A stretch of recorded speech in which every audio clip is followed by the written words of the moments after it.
Sorry, if I look like I have been crying, I have, but not in a bad way, if you know what I mean.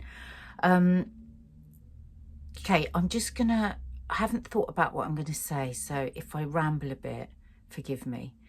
So, I wanted to talk about anxiety and when we suppress it, how bad for us that is, and when we suppress fear or sadness, how bad that is for us, and how difficult it is to manage that. But mostly this is about something that I found that works so brilliantly for me and that I'm so passionate about telling everybody about, because I think it's just a tool that has got a really bad reputation. So let me start at the beginning. So last night I had some terrible dreams, really bad dreams. Woke up at 4:30 and had to actually physically wake myself up and start listening to really awful programs to try and distract myself from how dreadful I was feeling from these dreams. So at the moment, there's quite a few people that I love very much that are going through a lot of stuff. And so managed to get back to sleep, woke up this morning, felt just like, you know, just that like weight on my chest, churning gut, and remembered I had yoga. Just took 2 seconds thinking, oh, shall I not do yoga? I feel so terrible. And thought, no, for God's sake, learn your lessons, learn your bloody lessons. If you don't do yoga, you're just going to feel worse. It might not make you feel any better today, but it's definitely going to make you feel worse if you don't do it. Consistency is key, right? So, and I had, not only have I got these people that I love very much that I'm worrying about, but also there's just some stuff, you know, all the stuff I haven't attended to, things that are really worrying me, the world, everything was just feeling really big in my chest. So we started my husband and I, Mark, we both did yoga together with our amazing teacher, Rachel. Follow her on Instagram at Rachel Spain Yoga. And our lovely group that we do, that we were just away with doing a yoga holiday. So it was all on Zoom.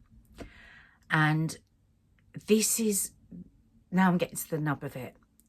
People think that yoga is all about getting extraordinary poses, looking amazing in a pair of shorts. Not everyone, but a lot of people do. That's what a lot of the social media will tell you. And you know, you'll say to people, oh God, give yoga a try, and they say, but I'm just not flexible, or I'm too old, or I'm never, you know, all these, or I hate it, or I don't want to breathe. And I just feel so passionate about spreading this word, because that's what I was like. That is so what I was like. I used all those different reasons. Anyway, back to today. So I get on the mat and we started the stretching out the body and stuff. What I love about these lessons is they don't go straight into like mad poses. So I'm stretching out my body and I'm starting to, the stinking voices are in my head, nagging me for what I haven't done, nagging me for being bad friend, bad mother, bad whatever, all that like crashing in, everything that's going on in the world. And then I start to get annoyed with myself. I'm actually getting annoyed with myself on the yoga mat, because I'm getting annoyed with myself and I'm not doing yoga properly and I'm not breathing properly. And if I was breathing properly, and so it was just like this war going on inside me.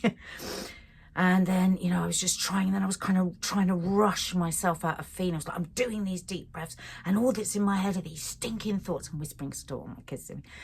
I'm whispering, and I'm doing this breathing, and now there's all these stinking thoughts coming in, and I'm just being shit at this, and it just went on and on like that, and I could just hear myself just being so nasty to myself, but I couldn't stop it. It's just that fucking thing that we do to ourselves. It's so fucking annoying, isn't it? Self-esteem is low, knock your self-esteem. Self-esteem is low, knock your self-esteem.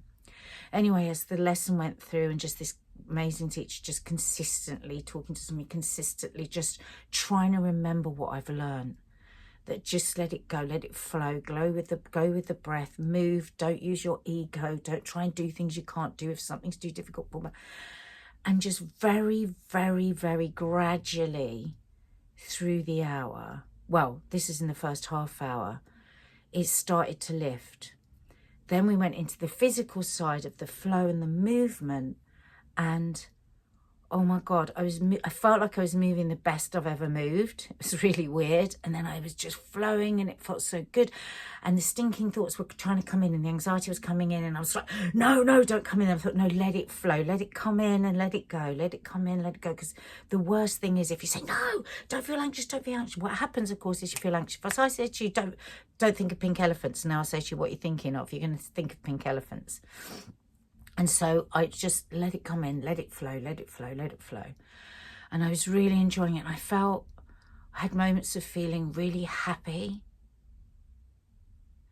And then we did the final bit and the final breath and the asana where you just lie down and then sitting up. And then, oh my God, the floodgates absolutely open. I just couldn't stop crying, just sobbing, racking sobs. And I felt sad, but I felt okay. I felt relief. I didn't want to cry, but I was scared if I stopped crying, this feeling that I had before would stick with me. It was just the most, it was just the most powerful of feelings. And why am I saying all this? I'm saying all this because I just said to Mark, my husband, I said, you know, we get up, don't we, all of us humans, in the morning, and we just muddle on through. We just get on with it. And things that rise up, we just push them down. It's not now, not now. And it's actually both brilliant and quite frightening to think that we just, like, if I hadn't have done that today, what would I have done? I'd have just carried on, probably had a few arguments, probably could have got irritable, would have been exhausted, would have been this, would have been that. And it's just like, that's how we go on and on and on. And it's like, sometimes we do need to sit and go, things actually feel shit, because they are shit. And that's okay, it will pass. We'd prefer it if it didn't feel this shit, but it will pass, because the only thing that is definite is change, isn't it?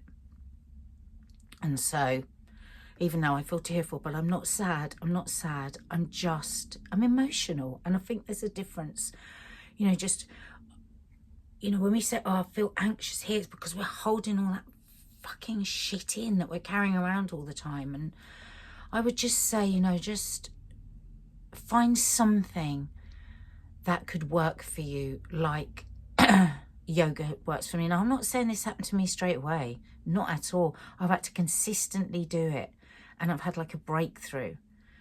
And then doing it every day over the last week with the yoga teacher and the yoga group has just opened up lots of different doors. So it is consistency. It doesn't happen straight away. I think finding the right teacher is so important.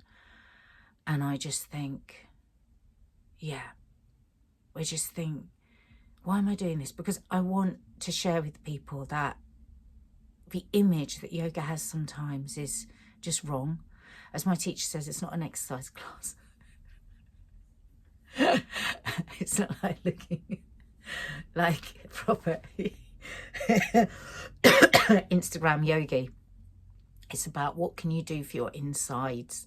How can you be kind to it yourself? How can you look after your feelings and your body and how can you let those feelings just rise up and sometimes just release? Doesn't happen every time, but it was quite a special lesson today. So I just want to share that with you in case you're thinking of taking up yoga, because I think it's pretty hot shit after a while.